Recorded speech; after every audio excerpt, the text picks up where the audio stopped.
박수 영광 올려드립니다. 네, 귀한 찬양 감사합니다. 우리 찬양대가 찬양으로 하나님께 영광 돌리고 우리는 아멘하여 우리 하나님께 함께 영광을 올려드립니다. 우리 삶이 하나님의 찬송이 되기를 바라고 축복합니다.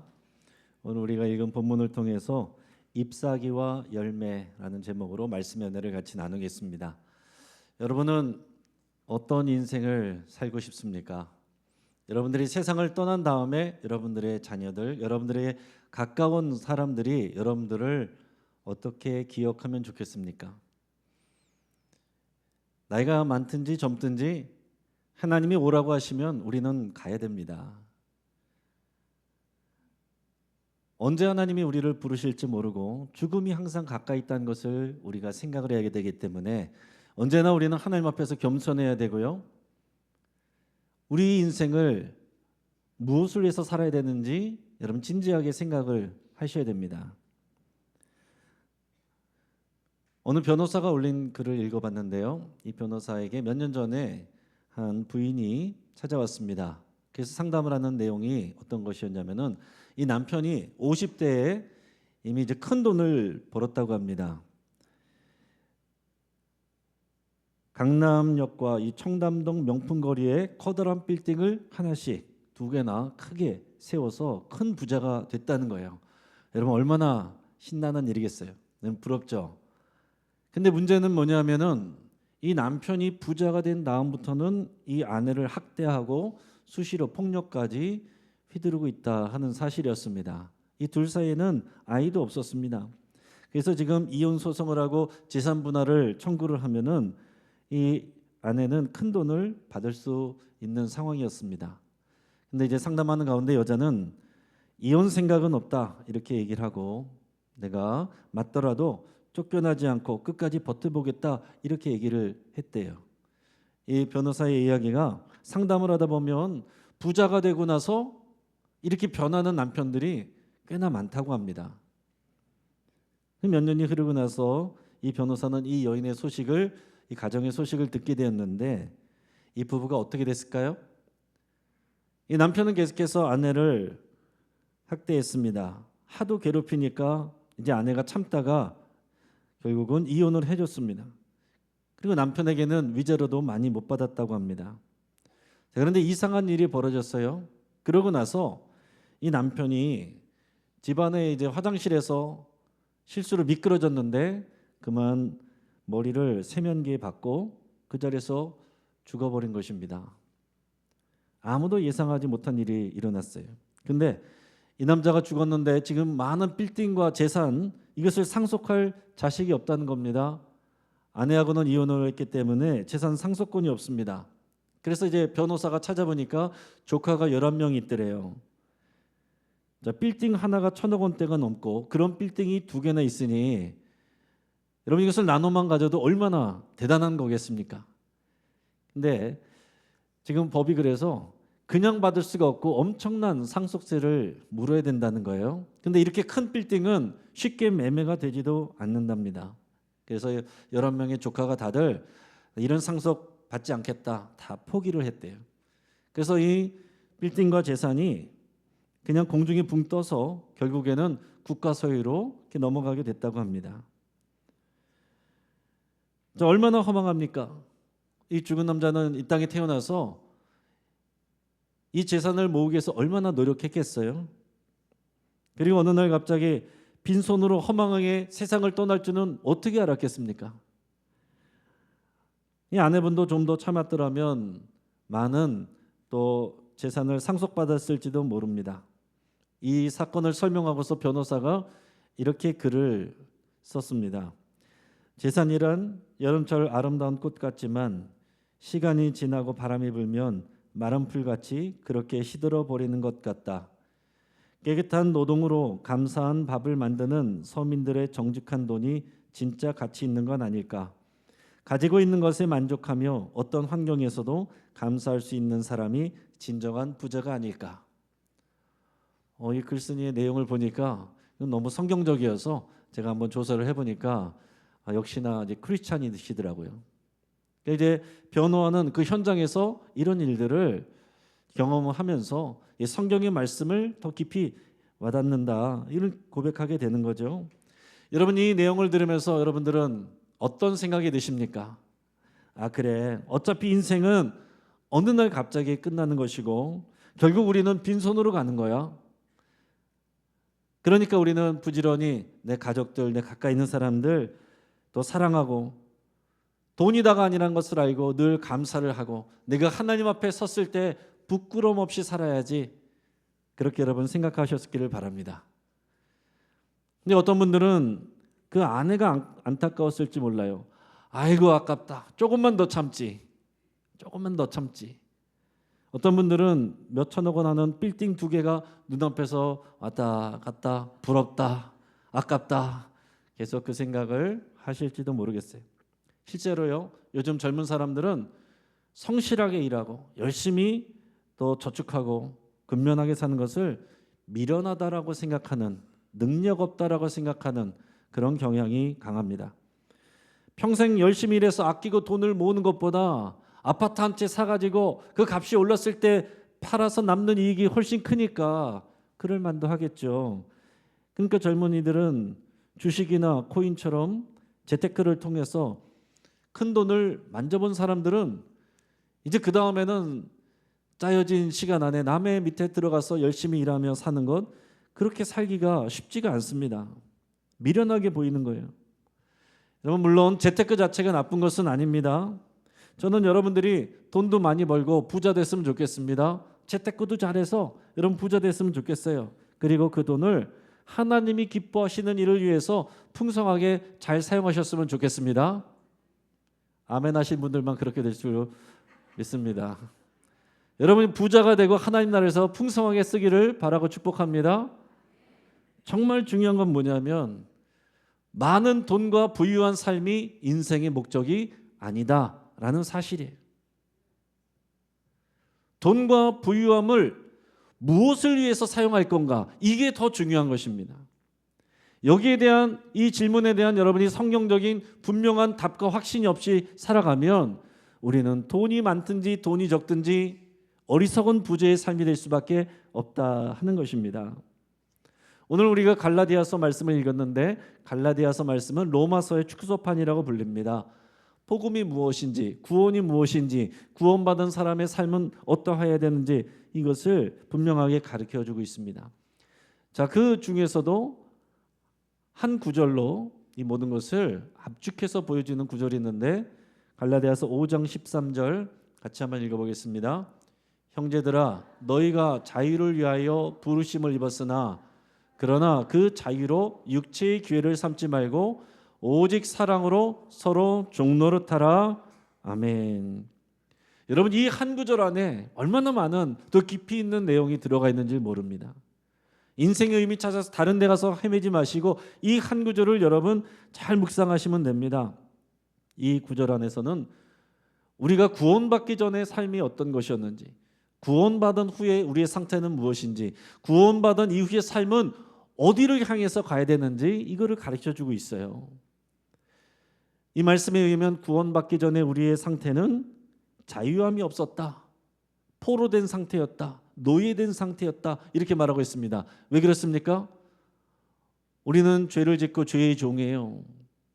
하나님의 형벌이 예비되어 있습니다. 그래서 우리는 마귀의 포로가 되어 있고 마귀의 자식이 되어 있었습니다. 그래서 자유함이 없었습니다. 그렇기 때문에 이 사실을, 이 진리를 모르는 사람들은 이 땅에서 많은 것을 소유해보고 누려봐도 정말로 내 영혼이 다 채워지지 않는 그런 공허함을 느끼게 되는 겁니다. 예수님만이 채울 수 있는 그 부분이 있는 거예요. 그래서 예수님을 믿고 나면 우리가 구원을 받는데, 구원 후의 상태를 성경에서 뭐라고 말하냐면 자유함을 얻었다, 이렇게 말하는 거예요. 자유함을 얻었다는 거죠. 포로된 상태에서 자유를 입었습니다. 죄와 심판에서 자유함을 입었습니다. 자, 예수님이 이 땅에 오셔서 뭐라고 그랬습니까? 내가 온 것은 포로된 자와 눌린 자를 자유케 하려고 왔다. 그리고 또 뭐라고 말씀하셨습니까? 진리는 너희로 하여금 자유케 하리라. 진리가 너희를 자유케 하리라. 여러분, 우리가 구원받았다는 말은 자유함을 받았다. 동의어예요. 그래서 우리는 어디에도 눌리지 않고 얽매이지 않고 우리가 자유함을 누리는 겁니다. 이게 구원인데 여러분, 구원은 한순간에 일어나는 것입니다. 교회 오래 다녀서 구원받는 게 아닙니다.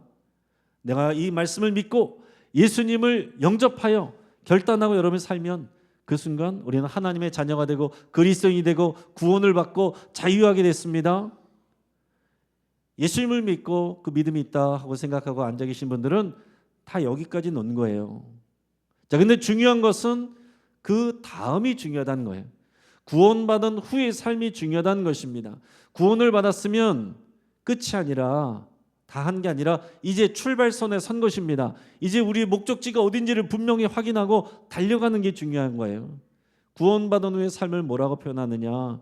다른 말로 표현하면 우리의 인생의 목적이 무엇이냐? 하나님이 어떤 기준을 가지고 우리를 바라보시고 평가하시느냐? 그것은 사랑으로 서로 종로로 타는 일이다 라고 했습니다. 잘 기억하셔야 돼요. 우리가 종이어서 종로로 타면은 비참한 일이죠. 그런데 나는 자유함을 입었어요. 그렇게 안 해도 됩니다. 그러나 우리의 믿음으로 성령의 인도함을 받아서 다른 사람들을 섬기고 사랑하면 그게 종노릇이고 그것이 하나님 앞에서 영광이 되고 상급이 된다는 것입니다. 그게 우리가 달려가야 될 인생의 목적이라는 거예요. 너무 중요한데 우리들은 이것을 잘 받아들이지 않습니다. 쉽게 잊어버리지 않습니다. 마음에 두지 않습니다. 그리고 각자 자기가 생각하는 인생의 목적과 방향을 향해서 달려가는 그런 그리스도인들도 많다는 거예요. 왜 그렇습니까? 인간은 이기적인 존재이기 때문에 그래요. 특정한 사람이 아니라 모든 사람은 죄의 본성을 갖고 있고 이기적인 본성을 갖고 있습니다. 성경에서 성령과 반대되는 육체라는 표현이 그것을 말하고 있어요. 죄된 본성, 이기적인 본성을 갖고 살아가는 우리, 이것은 누가 가르쳐주지 않아도 자연적으로 본성적으로 갖고 우리는 탑재되어서 우리는 살아가게 돼 있습니다.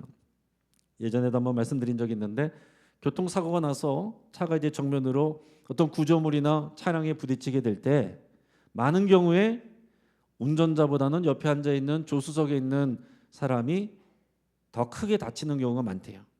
왜냐하면 갑자기 위험한 상황이 됐을 때 운전자가 자기도 모르게 자기를 보호하려고 핸들을 왼쪽으로 꺾는다는 거예요. 그러면은 조수석이 더 위험하게 되겠죠. 옆에 있는 사람을 내가 정말로 사람은 어떻게 해야 돼요? 그 순간에 오른쪽으로 꺾어서 내가 더 다치더라도 오른쪽으로 꺾어야 된다는 거죠. 그래서 저는 운전할 때마다 종종 그런 생각을 합니다. 나에게 그런 일이 생기면 잘 기억해야지. 오른쪽으로 꺾어야지. 근데 어떻게 될지 모르겠어요. 근데 여러분 항상 생각을 하셔야 돼요. 근데 교회 와서도 여러분 우리의 이기적인 본성을 우리는 확인하게 됩니다. 여러분 예배하러 왔는데 내가 늘 앉던 자리에 모르는 사람이 와서 앉아 있어요. 기분 좋아요? 안 좋아요? 대답은 안 하셔도 됩니다. 속으로 하세요. 또 내가 먼저 와가지고 난 끝자리가 좋아. 끝자리에 딱 편하게 앉아 있는데 안내위원이 와가지고 뒤에 와서 올 사람들이 앉아야 되니까 안쪽으로 들어가 주세요. 그럴 때 여러분 기분 좋아요? 나빠요?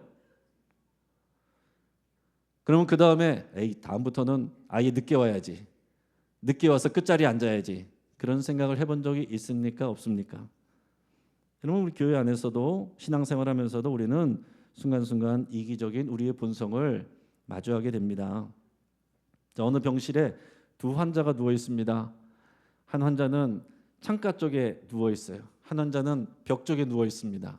여러분 이왕 입원하려면 어느 쪽에 눕고 싶어요? 창가 쪽에 앉고 싶잖아요. 창가 쪽에 눕고 싶잖아요. 벽 쪽에 있는 환자는 너무 부러운 거예요. 이 창가 쪽에 있는 환자가. 근데 이 벽 쪽에 있는 환자가 그냥 답답해하면은 이 창가 쪽에 있는 환자가 종종 이제 창밖에서 보여지는 것들을 얘기를 해줬습니다. 어머, 꼬마아이가 엄마 손을 붙잡고 가네. 또 예쁜 새와 나비가 날개짓하면서 걸어가네. 어머 이제 나무에 꽃망울이 피었네. 그런 얘기를 해줬습니다. 그럴 때마다 위로는 됐지만 굉장히 더 부러웠어요. 근데 어느 날 이 창가 쪽에 있는 환자가 상태가 안 좋았습니다. 안 좋아졌는데 이 벽 쪽에 환자가 그냥 가만히 있었어요. 그 상황이 안 좋아져가지고 이 창가 쪽에 있는 환자가 세상을 떠났습니다. 그래서 이 벽 쪽에 있는 환자가 창가 쪽으로 가게 됐어요. 그게 좋은 거예요. 근데 막상 창가 쪽에 탁 가서 누워서 봤는데 깜짝 놀랐습니다. 왜 놀랐냐면은 창에서 바깥은 옆에 건물 벽만 보이는 거예요. 그러니까 지금까지 이 창가 쪽에 있는 환자는 사실은 보이지 않는데 이 벽 쪽에 앉아 있는 환자를 위해서 마치 바깥이 보이는 것처럼 일부러 그렇게 얘기를 해줬었던 거였다 하는 것입니다. 여러분은 이 이야기가 남 이야기처럼 들리십니까? 아니면 여러분 이야기로 들리십니까? 두 사람 중에 어느 사람에게 여러분의 삶이 지금 오버랩 되십니까? 정도는 달라도요, 우리는 교회 안에서도 다른 사람에게 불쾌감을 느낄 수도 있고 불편함을 느낄 수도 있습니다. 저 사람만 없으면 우리 교회가 훨씬 좋아질 텐데, 저 사람만 없으면 내가 좀 편안해질 텐데, 이런 생각을 해본 적이 있습니까? 없습니까? 대답하지 마시라고요. 그런 생각이 누구나 들 수 있어요. 제가 지금 말씀드리는 것은 정죄하려는 것이 아닙니다. 우리는 다 이기적인 존재이기 때문에 목회자도 중직자도 오래 다닌 사람들도 다 그런 이기적인 마음이 올라와요. 그것은 우리의 죄의 본능이기 때문에 어쩔 수가 없습니다. 그것을 정죄하는 건 아닌데, 그러나 그 다음이 문제라는 거예요.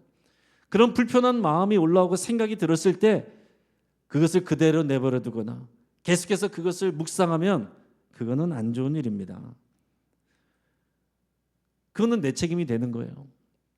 내 이기적인 본성 때문에 그런 생각이 올라오는 것은 막을 수가 없는데, 그것을 정리를 안 하고 내버려 두든지 계속 강화시키든지 하는 것은 나쁜 일이다 하는 얘기예요. 더 나아가서 그것 때문에 나의 거친 말과 행동과 표정으로 대하는 것 더 나쁜 일입니다. 그리고 그것을 다른 사람들에게 얘기해서 더 부추기는 것 더 나쁜 일입니다. 이기적인 본성에서 올라오는 것을 막을 수는 없으나 그것을 그 다음에 어떻게 처리하고 대하는가는 우리의 책임이다 하는 것을 여러분 기억하시기 바랍니다. 성경에서 뭐라 그랬다고요? 우리의 인생의 목적은 사랑으로 서로 종노릇하는 것이다, 이렇게 말했습니다. 여러분, 이것은 선택사항이 아니에요. 여러분, 이것을 정말 귀담아서 들으셔야 되고 가슴 절절하게 들으셔야 됩니다. 하나님께서 이것을 가지고 우리를 평가를 하세요. 우리가 이 땅에서 얼마나 많은 것을 누렸는지, 많은 성공을 했는지, 차를 몇 대를 굴렸는지 하나님 관심이 없습니다. 성령의 인도함을 따라 성령으로 또 다른 사람을 사랑하고 종노릇 했는지 섬겼는지 그걸 평가하신다고요. 우리가 예수님을 믿으면 우리 안에 성령님이 와 계십니다. 성령님은 우리를 강제로 하지 않으세요. 인격적인 분이시기 때문에 우리를 인도하실 때 정말 들릴 듯 말 듯한 그런 생각처럼 마음처럼 우리에게 떠오르게 하십니다. 이기적인 본성은 너무 강렬하게 올라와요. 그러나 우리의 성령의 말씀은 미세하게 올라옵니다. 그렇기 때문에 우리는 반드시 적극적으로 성령의 인도하심을 구하고 따라야 됩니다. 그러지 않으면 절대로 성령의 인도하심을 따라갈 수가 없어요. 갈라디아서 5장 16절 17절 같이 읽겠습니다. 내가 이르노니 너희는 성령을 따라 행하라. 그리하면 육체의 욕심을 이루지 아니하리라. 육체의 소욕은 성령을 거스르고 성령은 육체를 거스르나니 이 둘이 서로 대적하므로 너희가 원하는 것을 하지 못하게 하려 함이니라. 아멘. 우리 안에 육체의 일, 육체란 것은 성령과 관계없이 우리의 이기적인 본성으로 사는 것을 말합니다. 우리의 육체의 소욕이 있고 원래부터 있었고, 성령님이 들어오시면 성령의 소욕이 그렇게 살면 안 돼, 이렇게 해야 돼 하는 마음이 주어진다는 얘기입니다. 그래서 이 둘이 항상 싸워요. 그것을 어떤 것을 따를까 하는 것은 우리가 결정하는 것이고 우리의 책임입니다. 육체의 소욕을 따르는 것, 이기적인 본성을 따르느냐, 성령의 인도하심을 따르느냐, 우리가 결정하는 거예요. 오늘 본문 19절 20절 쉬운 성경 말씀으로 같이 있습니다. 육체가 하는 일은 분명합니다.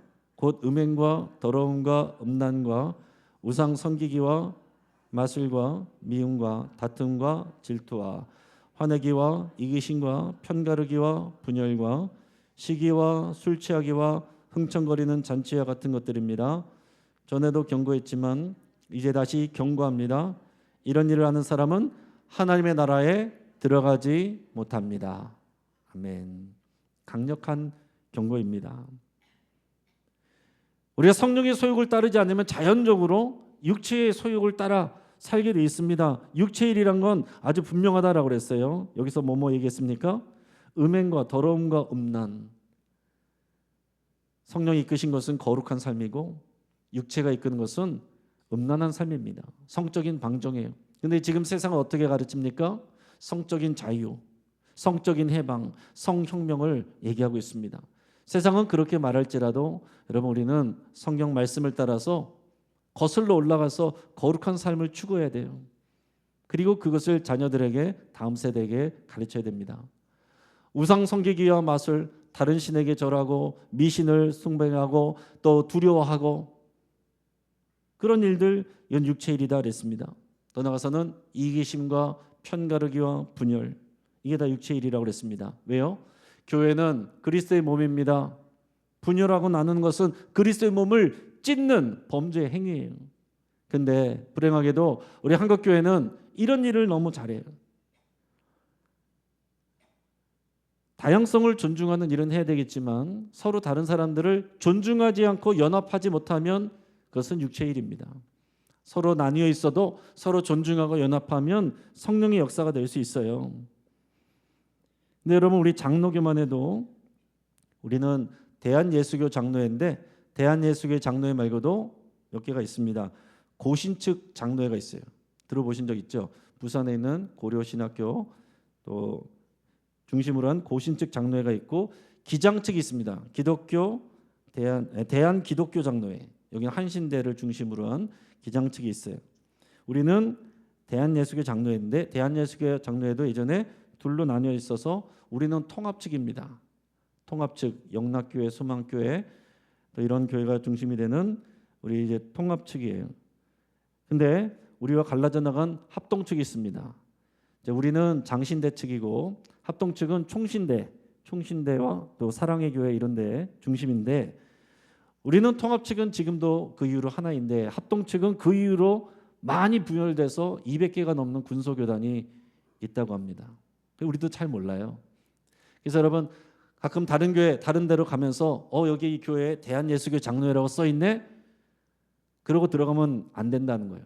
이단들이 그렇게 붙여놓은 데가 많아요. 워낙 군소교단이 많으니까 다 확인하기가 어렵다는 거죠.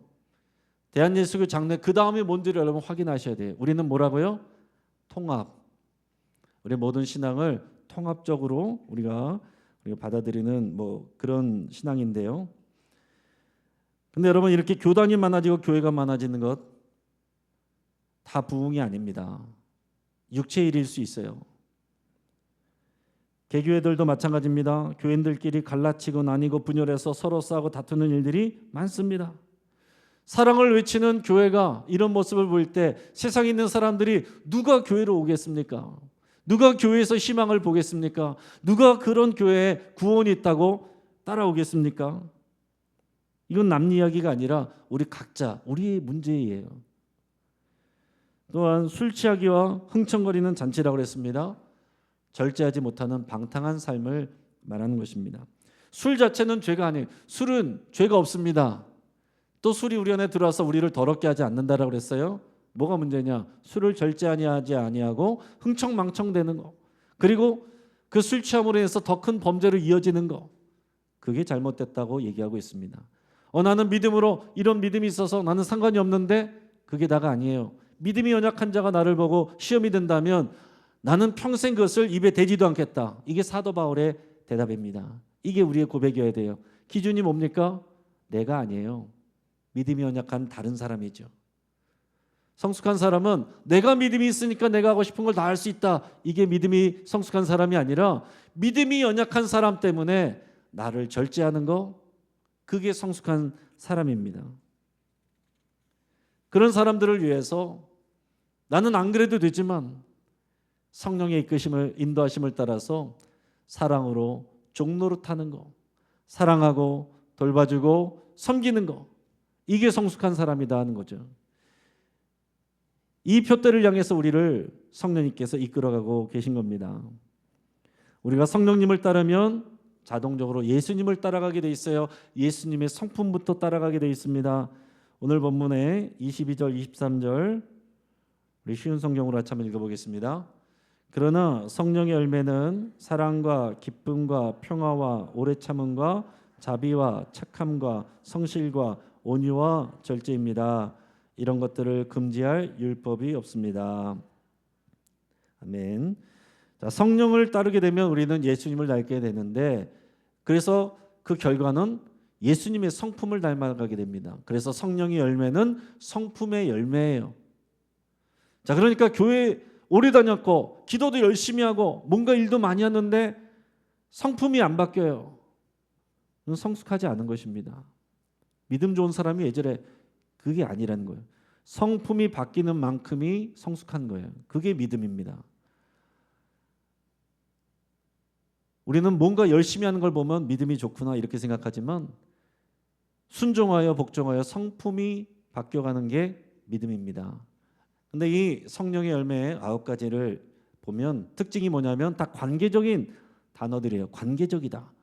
나 혼자서는 의미가 없어요. 다른 사람들과의 만남과 관계를 통해서만 이게 의미가 있고 사용이 되는 것입니다. 간단하게 말씀드리면 사랑, 다른 사람을 사랑하는 거예요. 다른 사람을 사랑할 때 우리는 진정한 기쁨과 희락 또 평화를 누리게 됩니다. 이것을 위해서 다른 사람에 대해서 우리는 오래 참아주고 다른 사람에게 자비를 베풀어주고 다른 사람들에게 착하게 말하고 행동합니다. 타인을 섬기는 일에 우리는 성실하게요. 남을 섬길 때 또 온유하게 대하고 남을 위해서 연약한 자를 위해서 나 자신을 절제합니다. 자, 육체의 소욕을 따라가면 절대로 맺을 수가 없어요. 성령 열매는 오직 성령의 인도하심을 따라가고 순종할 때만 되는 것입니다. 그렇다고 이 9가지 열매 하나하나 다 따로 맺어야 되는 게 아니에요. 여러분 성령님을 따라가면 성령님을 따라서 다른 사람을 사랑하고 그를 섬기고 사랑으로 종노릇하면 성품의 열매가 성령의 열매가 맺히는 겁니다. 따로따로 맺는 게 아니에요. 원래 성령에 순종하면 다 이거 같은 것입니다. 이것은 율법의 모든 요구를 만족시킨다고 그랬어요. 갈라디아서 5장 14절 같이 읽어보겠습니다. 율법은 내 이웃 사랑하기를 내 자신같이 하라 하신 한 말씀에서 이루어졌나니. 아멘. 여러분 우리의 성령 캠페인 두 번째가 뭡니까? 같이 읽어보겠습니다. 성령의 열매로 사랑하고 섬기겠습니다. 아멘. 여러분 1년짜리 캠페인 내용이 아니에요. 여러분 이게 인생의 목적입니다. 여러분 이것을 마음에 품지 못하면 어리석은 부자로 살아가기가 쉬워요. 예, 그리스도인들이 살아가는 목적이고 사랑으로 서로 종노릇하는 것, 그것을 통해서 하나님이 우리를 평가하시는 겁니다. 사람들은 누구나 화려한 나무가 되기를 원하죠. 잎사귀가 풍부하고 그리고 예쁜 꽃을 피우는 그런 화려한 나무가 되기를 원합니다. 그것을 성공이라고 생각합니다. 그러나 우리 주님은 그게 중요한 게 아니고 열매가 중요하다라고 했습니다. 그 열매가 뭐겠어요? 성령의 열매입니다. 사랑과 섬김의 열매예요. 그래서 우리의 열매는 사람이에요. 성령, 사랑, 사람, 이게 다 따로 놀면 안 된다는 거예요. 예수님께서 열매 없는 무화과 나무, 가지만 잎사귀만 무성한 나무 저주하였습니다. 그 계시예요. 왜 이렇게 하셨습니까? 지금 예루살렘 성전 안에서 하나님과 또 이웃들을 사랑하거나 섬기는 일이 없이 그저 자기 욕심으로 열심히 제사만 하고 있는 유대인들, 또 그들을 통해서 유익을 얻고 이익을 얻고 기득권을 누리는 그런 종교 지도자들, 그들을 향한 예수님의 일갈이었습니다. 2000년이 지난 지금도 예수님은 똑같은 기준으로 우리 교회와 저와 여러분들을 바라보고 계십니다. 잎사귀가 풍성한 화려한 나무, 그게 우리 인생의 목표가 아니라는 거예요. 여러분 교회 와서도 그게 인생의 목적이 되면 안 되는 것입니다. 교회를 망하게 하는 것입니다. 성령의 열매를 맺어야 돼요. 그러나 성령의 인도하심은 세밀하게 들려옵니다. 마귀의 속삭임과 우리의 육체의 본성의 소리는 너무나도 크게 들립니다. 귀를 기울여서 성령의 인도하심을 따라야 돼요. 사랑하고 섬기는 일은 종노릇한 거 누가 좋아합니까? 여러분이 예배가 시작이고 봉사가 시작인데 이 주일에 여러분들 위해서 봉사하시는 많은 분들 돈 받고 하는 거 아니잖아요. 왜 그렇게까지 합니까? 때로는 싫은 소리 들으면서 왜 그렇게까지 합니까? 사랑으로 종노릇하는 거죠. 그것이 하나님 앞에 상을 받는 것입니다. 사랑하는 여러분, 잎사귀가 많은 화려한 나무 꿈꾸지 마시고 풍성한 열매 맺는 삶을 꿈꾸시기를 주의 이름으로 축복합니다. 같이 한번 기도하겠습니다.